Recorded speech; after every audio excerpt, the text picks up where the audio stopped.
para falar sobre a influência da internet nas campanhas políticas, eu preciso abordar um pouco antes esta época que vivemos e quem é este cidadão para o qual nós queremos levar a nossa mensagem. Seja ela uma mensagem publicitária, uma mensagem política, que é o caso nosso aqui. Nós vivemos a pós-modernidade. Esta é a nossa época. E aí nós precisamos entender quem é esse cidadão pós-moderno.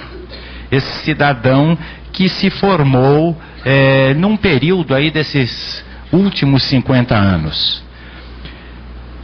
Para falar nisso, nós temos que falar das grandes transformações que ocorreram no século XX. Nós saímos de uma era industrial e, de repente, com o aperfeiçoamento, principalmente na parte mecânica, os novos maquinários, aí a eletrônica surgindo já com mais intensidade na década de 30, o surgimento do rádio nos anos 20, a televisão nos anos 50, isso tudo impactou esse novo cidadão. Eu, por exemplo, tenho 56 anos e me considero um desses que foi formado pela televisão. Eu me lembro, em 1954, eu tinha 6 anos de idade, o meu pai comprou a primeira televisão do bairro. E só tinha a nossa televisão e um mês depois o seu Miguel, que tinha um armazém, comprou uma televisão, colocou lá e cobrava ingresso das pessoas para assistirem a televisão. Então, domingo, Circo do Arrelia, das 2 às 4, aí tira a criançada, entravam os homens que iam assistir o futebol, que na época a Record já transmitia. Eu creio que alguns passaram por essa experiência, né? Então, nós vínhamos de uma formação, vamos falar de Brasil, de um período no início do século, uma vida extremamente rural, os processos industriais rudimentares, muito ainda trabalhando com artesanato, e esse novo cidadão, e a evolução tecnológica foi tão acentuada nesse período, e aí nós podemos ver a questão dos transportes. Foi um dos setores que mais evoluiu. Nós temos o avião, nós temos os automóveis, nós temos os trens de alta velocidade e outras modalidades de meios de transporte que evoluíram num período de menos de um século, numa forma vertiginosa. Hoje nós assistimos às guerras online. Aí, a todo instante, você, pela televisão, entram flashes ao vivo de bombas que explodiram no Iraque, a própria primeira guerra do Golfo, né, com o Bush pai, foi transmitida praticamente ao vivo. Então, essa instantaneidade, ela faz parte também dessa pós-modernidade. Duas características são marcantes na pós-modernidade. É a instantaneidade, que é a rapidez em todos os processos e informações, em tudo aquilo que nós fazemos, a velocidade com que as coisas acontecem, com que as coisas evoluem, e a fragmentação. E vamos falar dessa aldeia global, né? Que tem na fragmentação a sua maior representação. Nós, como seres humanos, já desde períodos pré-históricos, tentávamos nos agregar em grupos para nos defendermos do meio ambiente, das feras, dos perigos que eram comuns a todos. Então essa é a forma de se reunir que nós chamamos as tribos. O ser humano moderno, o pós-moderno, ele não é diferente daquele ser humano primitivo. E hoje muito mais acentuado. Nós nos agregamos em tribos, ou em grupos por interesses. É comum um mesmo cidadão participar de várias tribos. Eu, por exemplo, pertenço à tribo dos publicitários, à tribo dos políticos, à tribo dos internautas, à tribo daqueles que gostam de música clássica, também estou na tribo dos que gostam do pagode. E assim outras inúmeras tribos da qual eu faço parte. Então, pelo meu gosto, pelo meu interesse, eu me reúno com pessoas de determinados segmentos. E creio que cada um de vocês, se puxarem pela memória, vão perceber que fazem parte de inúmeras tribos. Então não dá para imaginar uma comunicação a esse cidadão pós-moderno sem levar em consideração os seus níveis de interesse, as formas como ele se congrega dentro dessa sociedade. Então eu quero falar da internet como o veículo que melhor representa essa pós-modernidade. Por quê? A internet tem aquilo que é essencial, a velocidade, a instantaneidade. E tem a fragmentação. E a fragmentação, para aqueles que estão buscando divulgar uma mensagem, ela é extremamente importante. Não dá, como foi dito aqui pelo Muriel, você vai fazer o spam. As pessoas compram listas de e-mail e aí saem disparando esses e-mails para milhares de pessoas. Então a mensagem ele nem sabe. Você faz um e-mail do UOL, você vai saber se ele está em São Paulo, Brasília, no Amazonas ou Rio Grande do Sul, é impossível saber.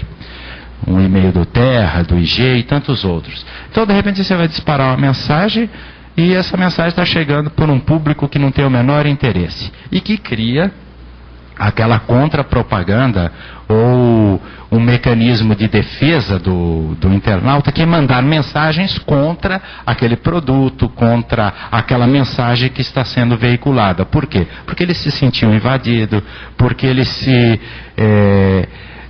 incomodou em receber algo que propriamente ele não solicitou. Essa é a visão, né, do spam.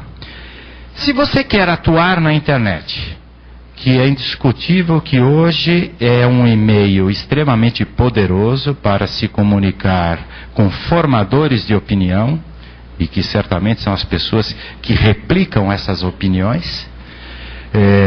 Existem números que não são coincidentes, mas pesquisas que dizem que um formador de opinião é capaz de influenciar 10 pessoas simultaneamente quando ele compra uma determinada ideia. Outros dizem um pouco mais, um pouco menos, mas vamos ficar por aí. Que se cada formador de opinião conseguir influenciar 10 pessoas, se você conseguir contato com 1000 formadores de opinião, você tem a oportunidade de contactar através dele 10.000 pessoas, e entre eles outros formadores de opinião, podendo provocar uma PG, quer dizer, uma progressão geométrica. Então não é mensurável a dimensão do alcance da internet. Tudo depende da mensagem, se a mensagem é boa, se ela tem objetividade, se ela tem instantaneidade, e esse é um ponto importante. Mensagens longas não funcionam.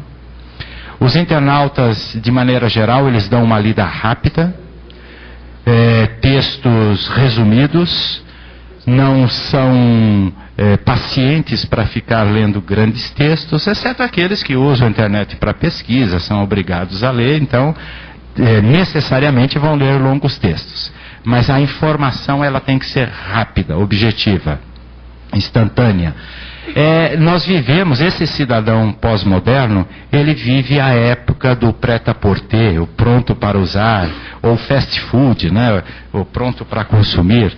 Por isso o sucesso dessas redes, tipo McDonald's, as lojas de departamento, onde você chega lá e já encontra tudo pronto para o consumo, principalmente na questão do vestuário. Você não precisa mais contratar o alfaiate, a costureira, provar, experimentar. Entrou na loja, ó, põe essa aqui, deu, não, tem outra, tem uma mais apertadinha, tem uma mais longa, tal, a roupa que você quer, e sai de lá pronto para o consumo.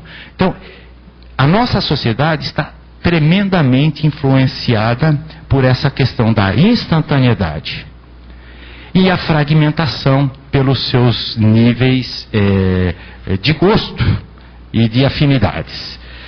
Então a internet, ela propicia isso, por ser um veículo ágil, rápido e que fala direto a essa pessoa. muito precisos para poder dizer tamanha velocidade com que isso cresce. Banda larga, que há pouco tempo era para uma minoria, hoje já representa no Distrito Federal mais da metade dos acessos à internet. Então, que dá inúmeras possibilidades de utilização desta ferramenta, né, deste meio. Então, aí voltando à questão de como as pessoas, esse cidadão pós-moderno se reúne em níveis de interesse. Na internet, isso se dá através de comunidades. Então, nós temos aí o Yahoo, que tem, assim, milhares de comunidades, não só no Brasil como no mundo, mas os brasileiros estão, assim, maciçamente presentes. Comunidades para todos os temas, e inúmeras comunidades para um mesmo tema, onde as pessoas aderem àquela comunidade, passam a fazer parte, e aí eles também, além de receberem comentários, textos, indicações dos participantes, passam a ter o direito de se comunicar com todos esses participantes, poder mandar uma mensagem que chega para toda aquela comunidade. Esse é um dos exemplos mais bem-sucedidos de comunidades interativas. Aí temos hoje que é a coqueluche, que também já foi dito aqui, o Orkut. O Orkut é onde a pessoa entra, que talvez alguém não conheça, né? Cria lá a sua página pessoal, com seu perfil, informações sobre gostos, N informações sobre a sua vida, coloca fotos. E aí ele vai chamando para fazer parte do seu perfil, vai adicionando os seus amigos ou pessoas que ele tem interesse. Além desses perfis individuais, que eles limitaram aí até 1000 pessoas por perfil, e tem gente que tem 5, 6 perfis, porque ele esgotou um de 1000, ele abre o perfil 2 e continua agregando pessoas a esses perfis. Além disso tudo, que é um serviço maravilhoso, você deixa recado, ele informa a data de aniversário dos teus amigos, fica sempre aparecendo embaixo, tal. Você pode participar das comunidades do Orkut. Aí está uma das grandes chaves para quem quer trabalhar em campanha política. E sabendo trabalhar. Então você pode aderir a uma determinada comunidade, e nessas comunidades eu dou opiniões, recebo opiniões, faço os meus posts. Quando é um tema interessante, milhares de pessoas entram, acessam e fazem comentários. Quando o tema não tem interesse, acaba 1 ou 2. Então, sabendo usar essa ferramenta, você consegue falar com uma comunidade que está agregada no interesse afim.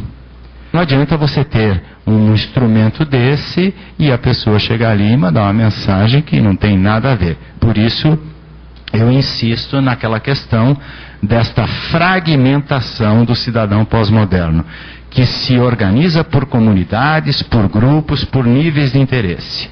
Então, quem quiser usar numa campanha política esse tipo de ferramenta vai ter que criar várias pequenas mensagens objetivas, atendendo às necessidades e às demandas dessas comunidades e mandar mensagens específicas.